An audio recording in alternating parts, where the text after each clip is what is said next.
मैं Akhilesh Dwivedi civil jobs academy के YouTube channel में आप सभी का बहुत बहुत स्वागत करता हूं। पिछले वीडियो में मैंने एक समान नागरिक संहिता के बारे में विस्तृत चर्चा की थी, जो आगामी MPPSC की प्री मेंस इंटरव्यू के जो एग्ज़ाम हैं उनके लिए बहुत उपयोगी है। इसलिए अगर किसी स्टूडेंट ने वो वीडियो नहीं देखा हो तो उसको ज़रूर देख लें। आज मैं आप लोगों के समक्ष एक नए टॉपिक के साथ उपस्थित हुआ हूँ। वो टॉपिक है चंद्रयान 3। चंद्रयान 3 से संबंधित विस्तृत चर्चा आज मैं करने वाला हूँ।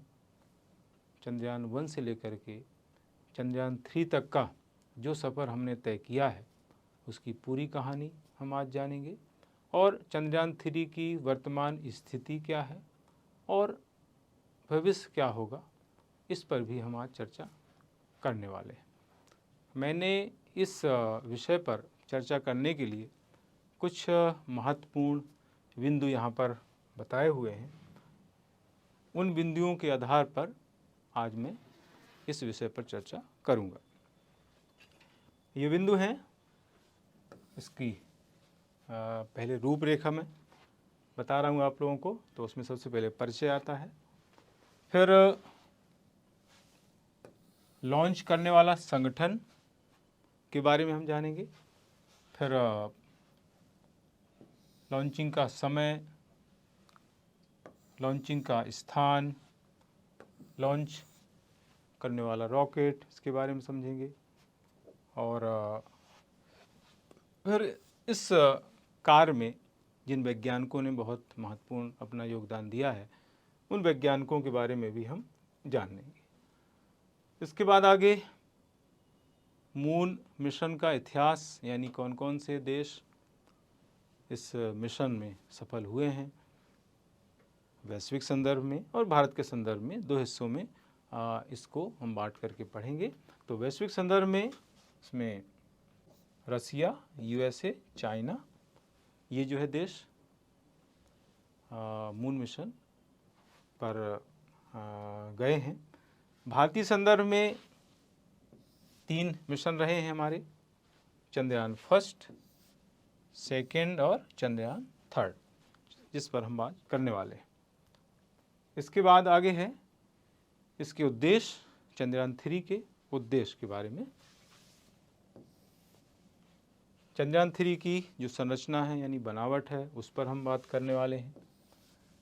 इसके अलावा चंद्रयान 3 को चंद्रमा पर पहुंचने में अपेक्षाकृत ज़्यादा समय लगा है, यानी 42 दिन में वो पहुंचेगा, उस पर हम बात आगे करने वाले हैं। चंद्रमा के दक्षिणी ध्रुव पर सॉफ्ट लैंडिंग चुनौतीपूर्ण क्यों है, तो उस पर हम बात करने वाले हैं।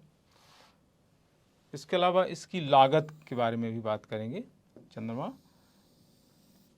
पर पहुंचने में चंद्रयान 3 की जो लागत लगी है वो चंद्रयान 2 से कुछ कम रही है, तो उसके क्या रीजन रहे हैं उस पर हम बात करने वाले हैं। इसके बाद वर्तमान स्थिति क्या है चंद्रयान 3 की, वर्तमान में कहाँ पर है चंद्रयान 3 और आगे क्या होगा उसका, किस तरह से आगे बढ़ेगा, तो उस पर भी हम बात करेंगे। इसके अलावा संबंधित प्रश्न पर भी हम चर्चा करेंगे कि इस पर जो है किस तरह के प्रश्न एग्ज़ाम में पूछे जा सकते हैं, प्री मेंस इंटरव्यू। तो ये सारी डिटेल हम आज विस्तृत रूप से करने वाले हैं। तो मैं स्टार्ट करता हूँ इसको परिचय से। देखिए, चंद्रयान जो 3 है इसको निर्मित करने वाला, इसको लॉन्च करने वाला जो संगठन है वो है इसरो। ये जो चंद्रयान 3 है भारतीय अंतरिक्ष अनुसंधान संगठन द्वारा तैयार किया गया है। इसका ये तीसरा मिशन है। चंद्रयान 1, चंद्रयान 2 के बाद तीसरा मिशन चंद्रयान 3 है। इसरो ने इसको तैयार किया है, इसरो ने इसको लॉन्च किया है। तो इसरो की स्थापना, इसका मुख्यालय, इसका उल्लेख यहाँ पर किया गया है। तो इसकी स्थापना का समय यहाँ पर देखिए दिया है, 15 अगस्त 1969 को इसकी स्थापना हुई। बेंगलुरु इसका मुख्यालय है, कर्नाटक का शहर है। इसके वर्तमान जो अध्यक्ष हैं डॉक्टर एस सोमनाथ, इसके वर्तमान में अध्यक्ष हैं। तो ये डिटेल मैंने यहाँ पर बताई है।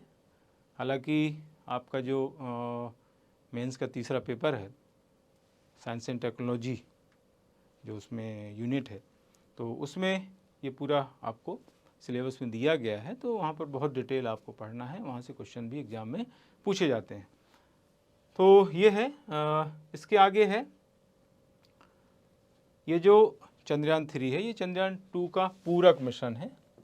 पूरक मिशन हम इसको क्यों कह रहे हैं? क्योंकि चंद्रयान 2 कुछ कारणों से, तकनीकी कारणों से सॉफ्ट लैंडिंग नहीं कर पाया, सफल नहीं हो पाया। कुछ तकनीकी गड़बड़ी उसमें सामने आई थी, इस कारण से ये लैंड नहीं कर पाया। तो इस तरीके से चंद्रयान जो 3 है, चंद्रयान 2 का पूरक मिशन कहा जाता है। अगर ये सॉफ्ट लैंडिंग कर लेता है चंद्रयान 3, तो ऐसा करने वाला ये भारत विश्व का चौथा देश होगा। 3 जो देश ऐसा कर चुके हैं उनके बारे में यहाँ पर मैंने बताया हुआ है। 3 देश हैं। सबसे पहले रसिया का नाम आता है, फिर यूएसए और फिर चाइना का नाम आता है। इसके अलावा दक्षिण ध्रुव पर लैंड करने वाला भारत विश्व का पहला देश होगा। यानी अभी तक कोई भी देश चंद्रमा के दक्षिण ध्रुव पर लैंड नहीं कर पाया है। तो अगर लैंड कर लेता है भारत, तो ऐसा करने वाला भारत विश्व का पहला देश होगा।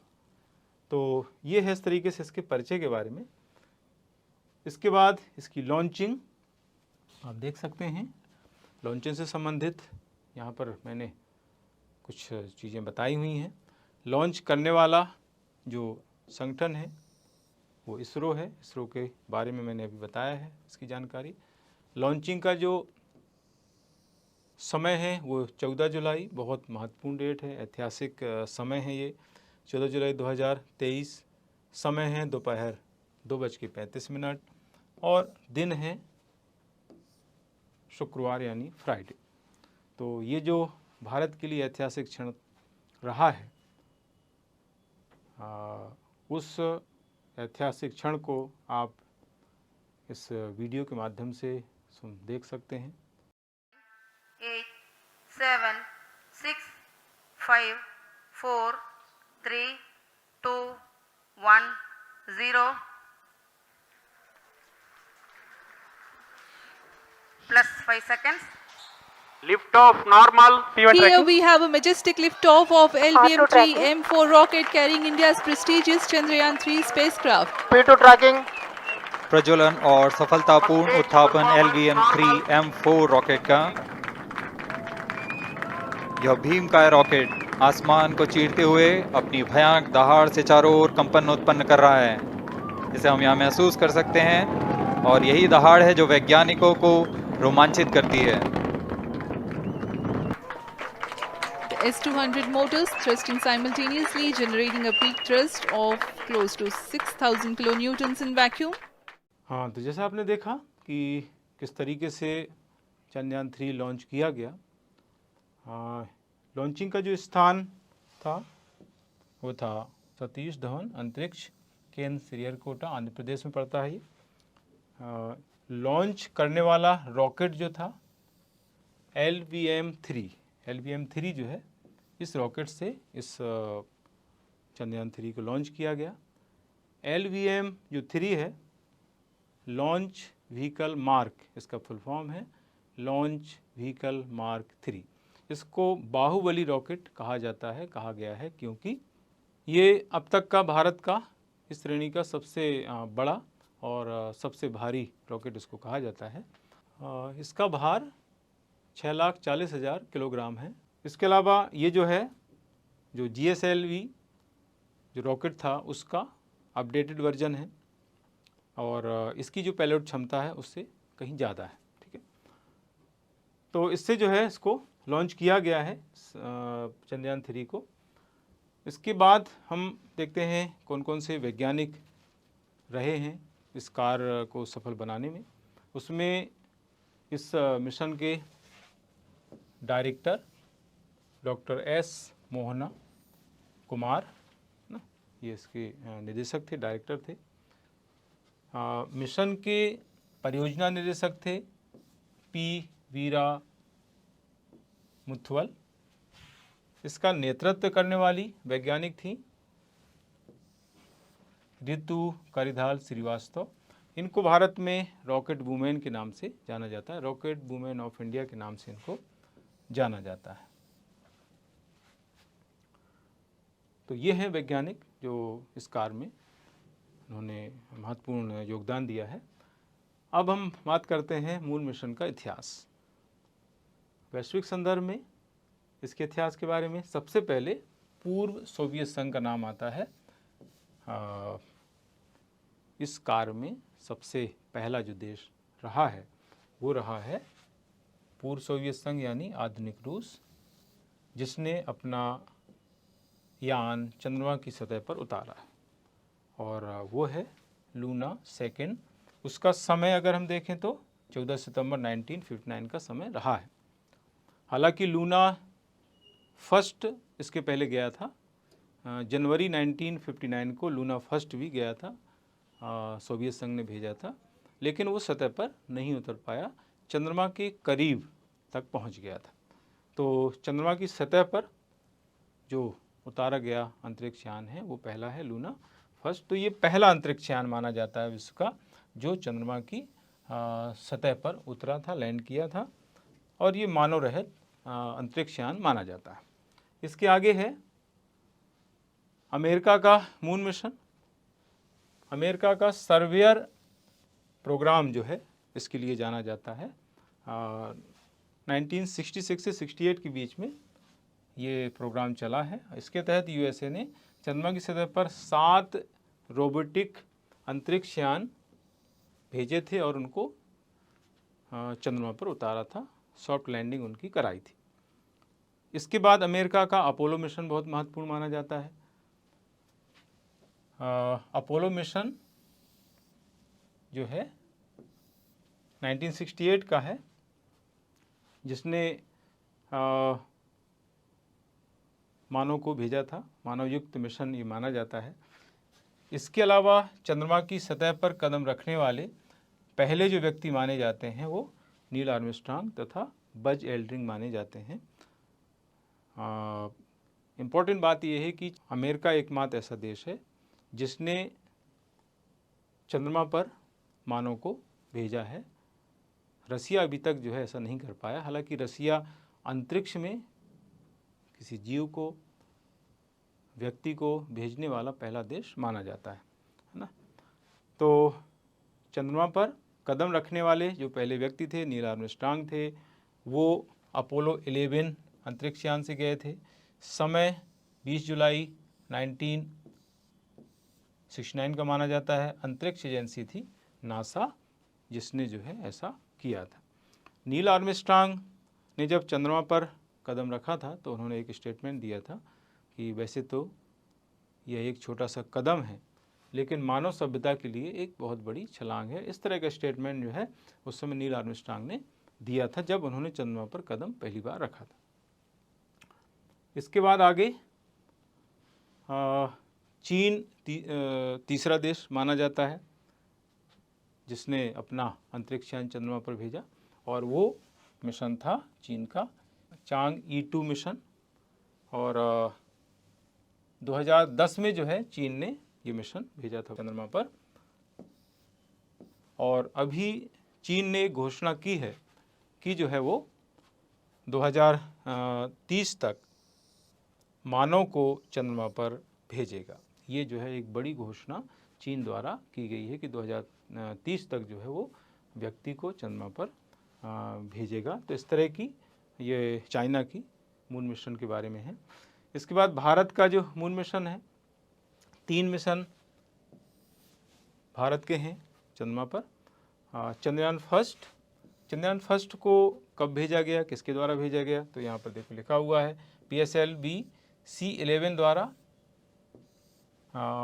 22 अक्टूबर 2008 को जो है ये लॉन्च हुआ था और चंद्रमा पर पानी की खोज करने वाला ये विश्व का पहला मिशन माना जाता है और भारत ऐसा करने वाला पहला देश माना जाता है। ये बहुत बड़ी उपलब्धि चंद्रयान फर्स्ट की मानी जाती है। ये चंद्रयान फर्स्ट है, यहाँ पर आप देख सकते हैं, और ये चंद्रयान सेकेंड, इसका यहाँ पर डायग्राम बना हुआ है। GSLV मार्क 3 के द्वारा जो है 22 जुलाई 2019 को चंद्रयान सेकेंड लॉन्च किया गया था। तो इस तरीके से ये भारत का मून मिशन है। और तीसरा जो मिशन है वो चंद्रयान 3 है, जिसके बारे में हम बात कर रहे हैं। इसके बाद चंद्रयान 3 के उद्देश्य क्या हैं? वैसे चंद्रयान 3 के 3 उद्देश्य हैं। पहला उद्देश्य यही है कि चंद्रमा के दक्षिण ध्रुव पर सुरक्षित तथा सॉफ्ट लैंडिंग कराना, ये एक प्रमुख उद्देश्य है, पहला उद्देश्य है। इसके बाद दक्षिण ध्रुव पर मिट्टी का जो विश्लेषण है उसको करना, इससे सौरमंडल की उत्पत्ति का राज खोलना। चंद्रमा पर उपलब्ध जो पानी है उसका किस तरह से उपयोग हो सकता है कि नहीं हो सकता है, इसकी संभावनाओं को पता लगाने के लिए जो है वहाँ पर काम करना।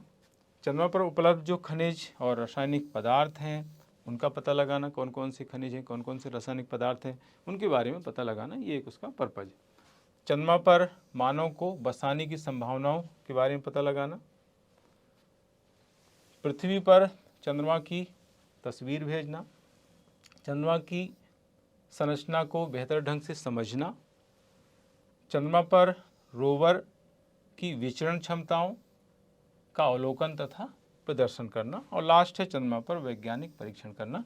तो ये जो है कुछ उद्देश्य मैंने बताए। जैसे मैंने बताया था स्टार्टिंग में, 3 उद्देश्य इसके मेन हैं। वो 3 उद्देश्य, पहला ये है, अगर आपको 3 पॉइंट लिखना हो 3 नंबर में, तो पहला मैंने यहाँ पर जो बताया हुआ है, और दूसरा ये रोवर की विचरण क्षमताओं का अवलोकन तथा प्रदर्शन करना, और तीसरा जो है ये है लास्ट पॉइंट, चंद्रमा पर वैज्ञानिक परीक्षण करना। ये 3 पॉइंट खास हैं उद्देश्य के। इसके अलावा मैंने कुछ और पॉइंट भी इसमें लिखे हुए हैं। तो ये उद्देश्य के पॉइंट कंप्लीट हो जाते हैं। इसके बाद इसकी संरचना के बारे में हम जानते हैं। चंद्रमा पर जो चंद्रयान 3 भेजा गया है उसमें 3 चीज़ें हैं मुख्य तौर पर। एक है प्रोपल्सन मॉड्यूल, और दूसरा है लैंडर, और तीसरा है रोवर। ये 3 चीज़ों से बना हुआ है चंद्रयान 3। चंद्रयान जो 2 था उसमें भी 3 चीज़ें थी। उसमें एक ऑर्बिटर था। ऑर्बिटर चूँकि चंद्रयान 2 का भी काम कर रहा है, इसलिए ऑर्बिटर को नहीं भेजा गया है। ऑर्बिटर के स्थान पर प्रोपल्सन मॉड्यूल को भेजा गया है, और लैंडर और रोवर इसके साथ में भेजे गए हैं जो चंद्रयान 2 में भी थे, है ना। प्रोपल्सन मॉड्यूल जो है ये संचार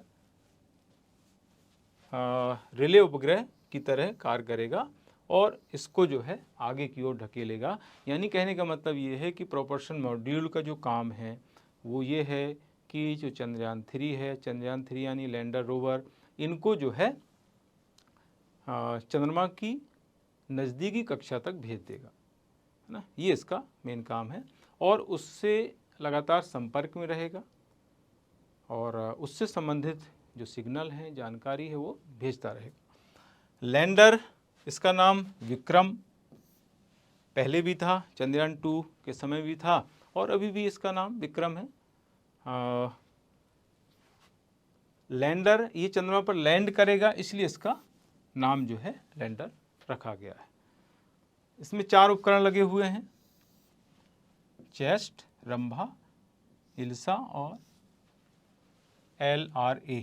ये जो है 4 उपकरण से मिलकर के बना हुआ है। इसका यहाँ पर देखो, आप चित्र देख सकते हैं, यहाँ पर ये दिख रहा है ना। इसके आगे है फिर इनके क्या क्या कार्य हैं, यहाँ पर मैंने बताए हुए हैं। चेस्ट है, चेस्ट चंद्रमा के तापमान का अध्ययन करेगा, इसको नीचे ज़मीन पर गाड़ दिया जाएगा और इसके माध्यम से वो तापमान मापेगा कि कितना तापमान चंद्रमा का है। रंभा, इसका काम है चंद्रमा के वातावरण में मौजूद जो आयन है उनकी डेंसिटी यानी घनत्व का पता लगाएगा। और इसमें जो समय के साथ बदलाव होगा उसकी जानकारी भी इसके द्वारा दी जाएगी। इल्सा, इसके बाद चंद्रमा की भूकंपीय गतिविधियों तथा भूकंपीय तरंगों का अध्ययन इसको करना है, इल्सा को। चौथा है LRA, इसका काम है चंद्रमा से धरती की जो सटीक दूरी है उसके बारे में पता लगाना, है ना। तो ये इस तरीके से लैंडर के बारे में है। रोवर, इसका पहले जो नाम था वही अभी भी नाम है प्रज्ञान, इसका जो अर्थ होता है बुद्धिमत्ता। इसमें चंद्रयान 2 की तरह 2 उपकरण लगे हुए हैं। इसमें लिप्स है, दूसरा एपेक्स है। लिप्स का काम है चंद्रमा में जो मिनरल हैं, केमिकल कंपोजिशन है, उसका पता लगाना है। और एपेक्स है, इसका काम है चंद्रमा पर चट्टानों तथा मिट्टी की जांच करना। इस तरीके से ये है रोवर के बारे में, है ना। जैसा कि मैंने अभी बताया है कि चंद्रयान 3 के साथ ऑर्बिटर नहीं भेजा गया है क्योंकि चंद्रयान 2 का जो ऑर्बिटर है अभी काम कर रहा है, चंद्रमा की कक्षा में चक्कर लगा रहा है, इसलिए जो है इसको भेजने की ज़रूरत नहीं पड़ी है। इसके स्थान पर प्रोपल्शन मॉड्यूल को लगाया गया है ना। फिर यहाँ पर इनका वजन बताया गया है। ओवरऑल जो वजन है वो 3900 किलोग्राम है। प्रोपल्सन मॉड्यूल का जो वजन है 2148 किलोग्राम। लैंडर मॉड्यूल, इसका जो वजन है वो 26 किलोग्राम है। रोवर 1752 किलोग्राम है और कुल वजन है 3900 किलोग्राम। तो इस तरीके से ये पेलोड का टोटल वजन है। विद्युत उत्पादन कितना कितना होगा, तो प्रोपल्सन मॉड्यूल इसका है 758 वाट, लैंडर मॉड्यूल का है 738 वाट और रोवर का है 50 वाट, है ना। इनकी लाइफ क्या है, लैंडर रोवर दोनों की जो लाइफ है एक चंद्र दिवस के बराबर है। एक चंद्र दिवस जो है पृथ्वी के 14 दिन के बराबर होता है, यानी चंद्रमा पर जो एक दिन होता है वो पृथ्वी के 14 दिन के बराबर होता है। रात भी इतनी होती है, मतलब वहाँ पर जो दिन रात होते हैं वो पृथ्वी के 14 दिन और रात के बराबर होते हैं। तो इस तरीके से ये है इसके बारे में, इसकी संरचना या बनावट के बारे में। अब हम बात कर रहे हैं कि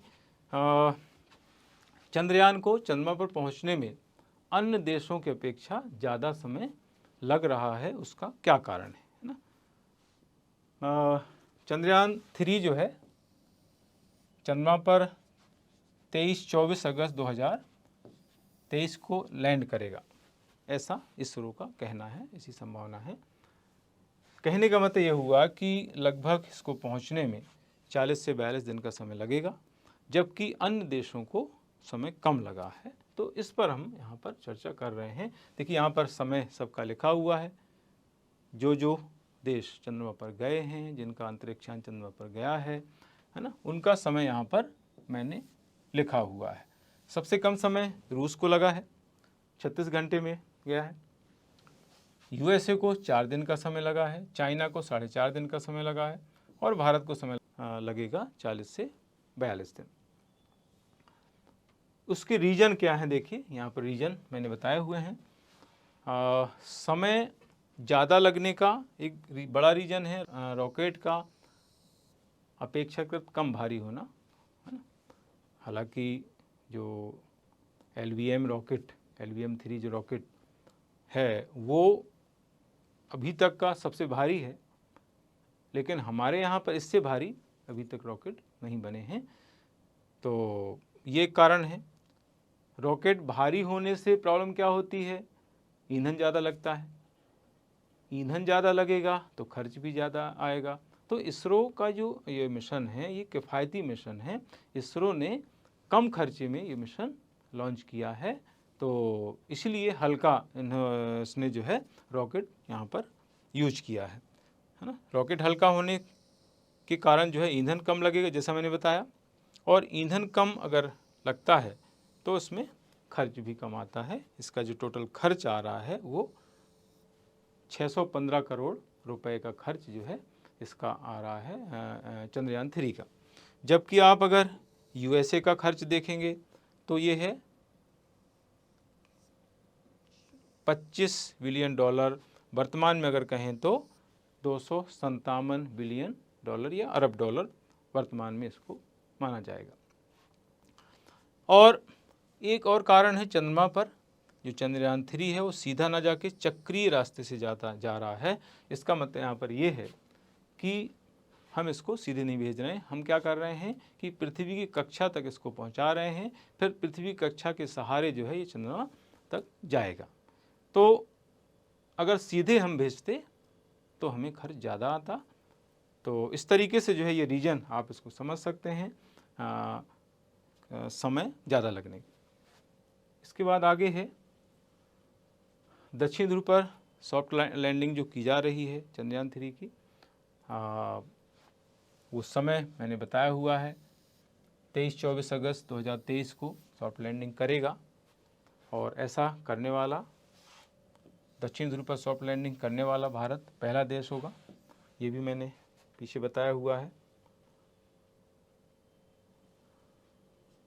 अब बात यहाँ पर यह आती है कि सॉफ्ट लैंडिंग चुनौतीपूर्ण क्यों होता है, क्योंकि 4 ही देश ऐसा कर पाए हैं, अभी तक बाकी देश क्यों नहीं कर पाए, क्यों इतना चुनौतीपूर्ण होता है, उसके क्या कारण हैं। तो यहाँ पर देखिए मैंने लिखा हुआ है कि सॉफ्ट लैंडिंग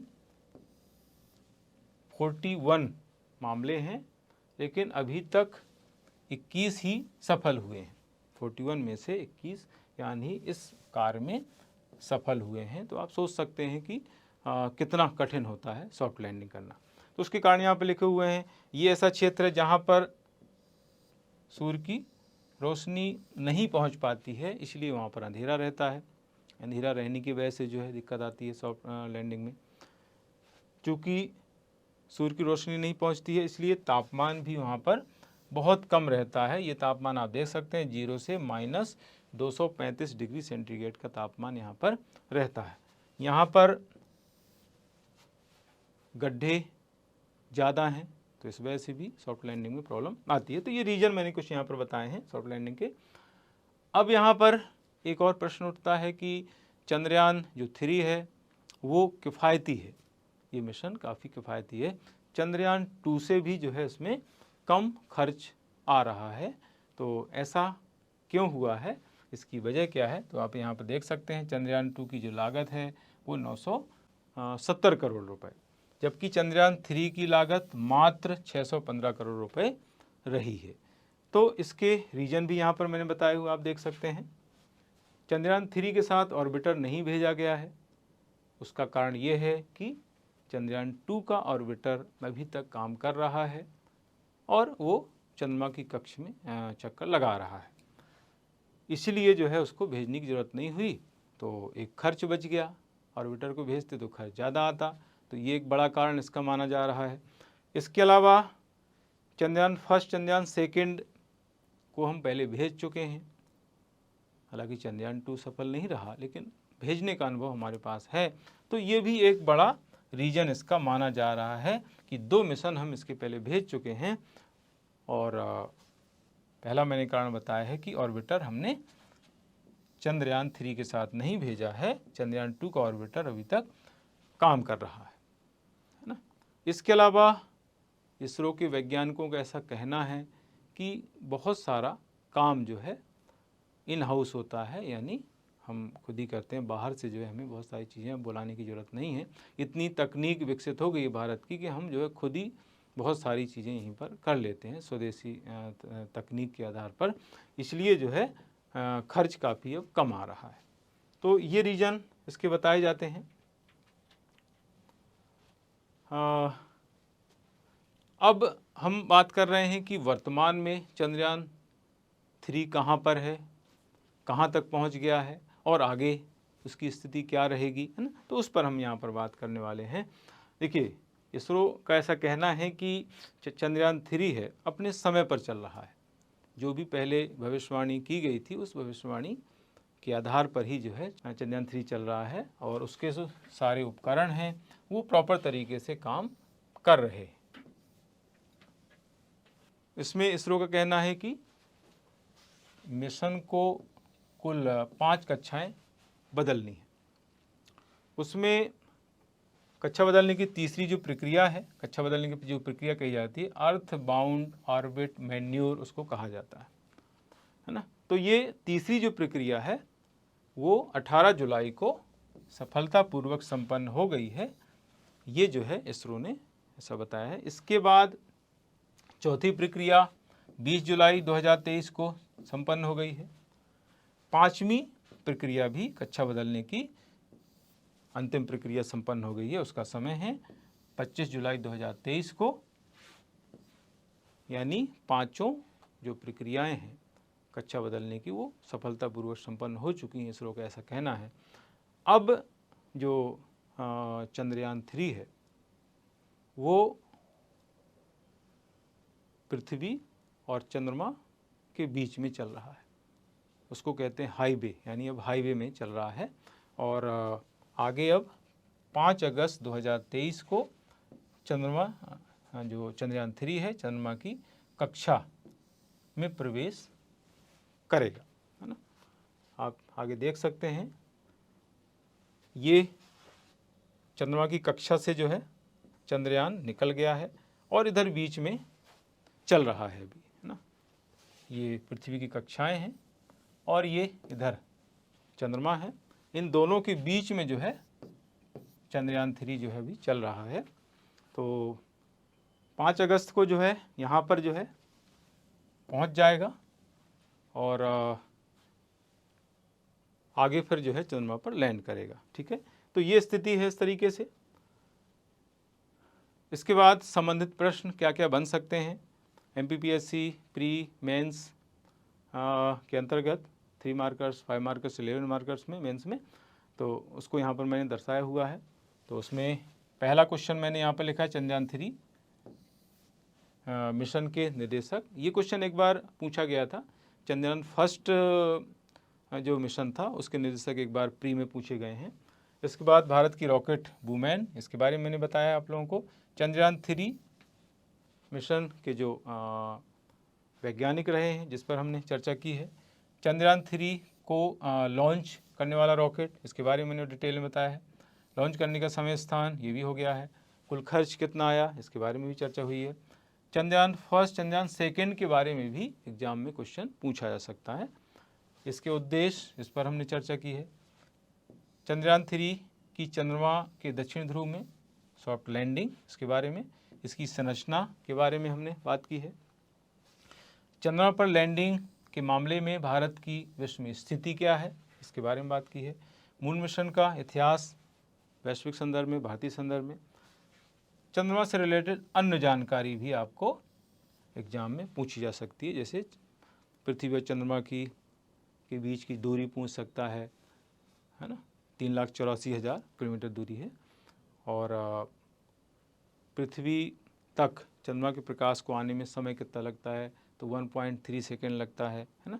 तो इस तरह की कुछ जानकारी जो है आपको प्री या मेंस में पूछ सकता है।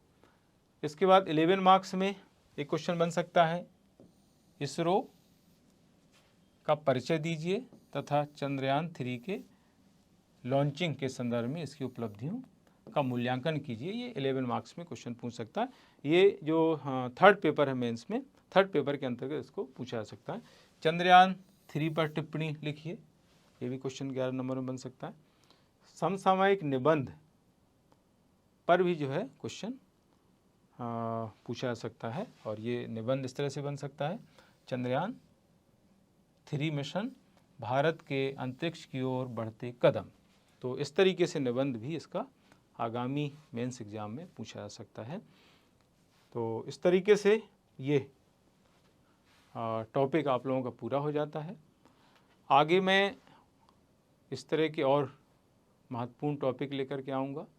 अभी हम लोग एक कुछ वीडियो बनाने वाले हैं। अभी जो एमपीपीएससी मेंस 2021 हुआ है उसके सॉल्व से संबंधित वीडियो जो है अपलोड करने वाले हैं हम लोग, जो बहुत यूजफुल होंगे, उनको आप लोग ज़रूर देखें। तो आज के लिए इतना ही। थैंक यू, गुड लक, जय हिंद।